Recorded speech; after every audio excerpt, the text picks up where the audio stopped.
And since 2018, I've worked for Cruzoé, which is a magazine created by O Antagonista website.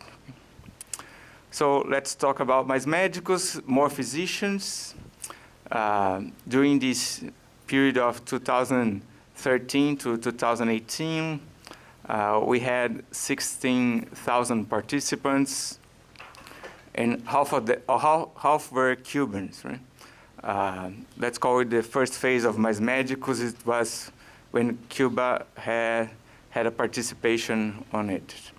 But there was a major difference between the treatment given to Cuban doctors and doctors from other nationalities. In the case of Cubans, 70% of their wages went to the Cuban dictatorship. Sometimes you can see 75%, 80%. 5% went to the Pan American Health Organization. It's an organization, it's a mix between the United Nations and the Organization of American States, with its headquarters in Washington. And only 25% of their wages went to the physicians themselves. And in the case of other doctors, Brazilians and other nationalities, they received all the money, right? 100%. When we look at the newspapers when they were arriving, right, beginning in August 2013, Cuban doctors were arriving usually at night, and we see almost this phrase in all newspapers. Globo, Tempo, these are all names of Brazilian newspapers. We are doctors by vocation, not by money. We are not interested in salary. We do our work for love. So it was a phrase by Cuban doctor Nelson Rodriguez, 45 years old. And if we keep reading the piece of Folha de São Paulo, we will understand why we have the same phrase in all newspapers, right? The Cuban doctors disembarked wearing white aprons with Brazilian and Cuban flags. They were escorted by army and marine soldiers doing the immigration and customs procedures. Later on, they were sent on buses for accommodations of the armed forces. 4 of them were taken to a room to talk to journalists. So we can see easily that it was, not, of course, not a spontaneous thing. They were being all the time escorted, and they were trying to control the storytelling, right? They took 4 Cuban physicians, one of them was Nelson Rodriguez, and they sent them to talk to journalists. Of course, they couldn't control the storytelling for a long time because in February 2014, Ramona Matos left the program, and she sued the Brazilian government complaining about workers' rights, right? She was saying that he had to receive the full salary. And at that time already, 90 physicians lost their authorization to work because they left the program and the health ministry canceled their authorization, right? And well, we had many pieces being published in many Brazilian media outlets, talking about the abuses of the Mais Médicos program. But 2018 was a special year because we had leaked documents revealing that Cuba proposed the program to the Brazilian government. When they present the program to the Brazilian population, they were saying that we had a problem in Brazil because we didn't have doctors willing to be sent to remote areas and poor areas, so we need to bring Cubans. And thanks God that Cuba helped us, but the fact it was all proposed by the Cuban dictatorship. So the Brazilian government was acting in favor of the Cuban dictatorship. It was very clear that year. Jair Bolsonaro, he was campaigning for the presidency, and he promised to pay full wages to Cuban doctors.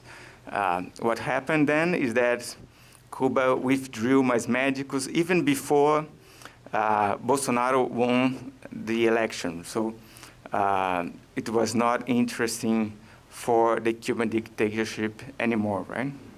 There's no business when all physicians receive the same amount of money.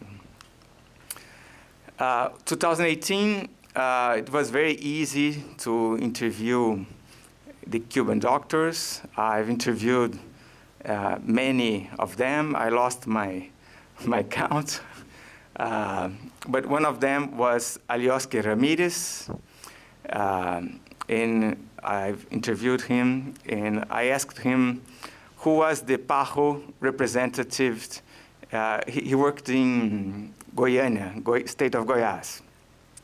In each state of Brazil, there was a person from PAHO. All of them are, in reality, members of the Cuban government. This person controlled everyone else in the state. Unlike doctors who only earn part of their salary, theirs is full.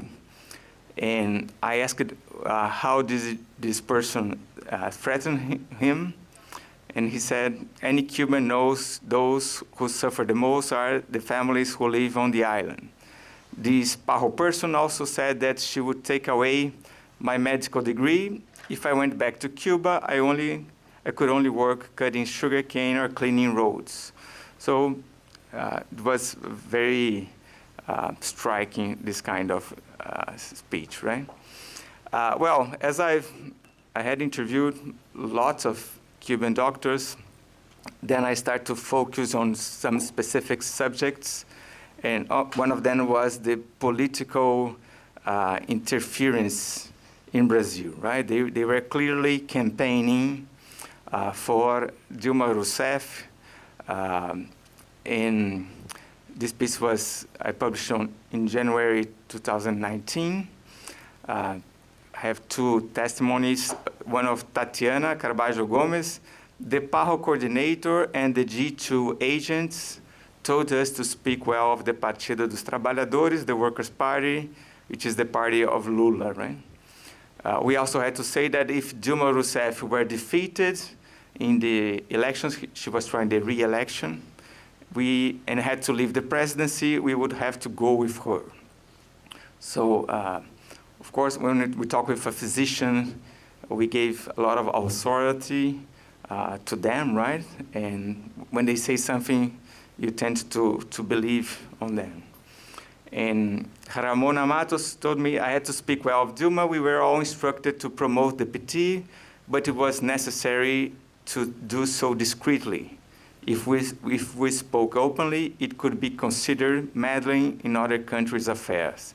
Of course, that was what was happening, right? They were meddling in other countries' affairs. None of the Cubans were spared of political training on the island. As soon as they were chosen to join the mission, the Cubans had to take what they call the party course. For a month or two, they attended classes on Marxism. They were taught about the wonders of communism and the problems of capitalism, among them poverty. This is a kind of doctrination that Cubans are used to, right? And according to PAHO, 62 million Brazilians had contact with a Mais Médicos professional. Around 80% of them were low-income people. They spoke to doctors in their homes or in public health rooms. This is my conclusion. This is a gigantic electoral force. Also, after interviewing lots of Cubans, I've decided to focus on also the state of women. Right? Women really suffer more than men. I've interviewed for this piece 4 Cuban doctors. They worked in Venezuela, in Brazil, and other countries. And this is a testimony by a Cuban that went to Venezuela. At the Maiquetía airport, doctors who arrived were asked to form a single line. Then 2 coordinators selected some women who had to stay in a secluded place. He was separating the people without any explanation, but everyone realized that they were choosing the prettiest girls. Those women whom they preferred were sent to Caracas and other big cities. The old ones and those not attractive ended up in remote and poor places. Same piece, now we will talk about Miriam is a fictitious name. He went to Guatemala and began to attend a very rich engineer who she started visiting using the car of the mission. One time when she was inside the car, her Cuban boss said that if she had a relationship with that man, she would be able to have a better living condition and would not need to work in distant neighborhoods. As they spoke, the two were followed by a truck with armed men. Miriam refused. The Cuban official gave her phone number to the engineer, who started calling her. I believe my superior received money from the man. He lived very well and bought a new car. His goal was to convince me to have a relationship with that man. This is a part of my piece, right? Once the attempts didn't progress, the leader said Miriam would be treated as a possible deserter. As a punishment, she was sent to work in a distant indigenous community where she lived for 2 years. The engineer, as she later found out, was a drug dealer who later got involved with another Cuban woman. Whenever new female doctors came to Guatemala, they were offered to him. Same piece, my mission leader was the most disgusting creature on earth. He spoke rudely all the time and asked me to have sex. Everything bad that happened to me afterwards was because I refused his indecent proposals. I didn't want to be his lover. This is another testimony. It's a fact that in communist Cuba, there is no tradition of fighting for women's rights, right? There's no feminism in Cuba. So my country is strongly sexist. There was no way we could fight over things like that. Abroad, far from family and friends, women's conditions become even more fragile. Well, their condition was even worse when they were abroad, right? There was no protection for women. So I ask you, Mais Médicos is back, right? Lula was elected in 2022, and the program was resumed, but we don't have more Cuban physicians now working in Brazil in this program. And I ask you why, and it's because we can see this survey by Paraná Pesquisa. It is a very good institute in Brazil. They did it in November 2018. It was after Cuba withdrew the Mais Médicos. And 71% of Brazilians approved the exit of Cuban physicians. 63% believed posts would be fulfilled, which was what happened.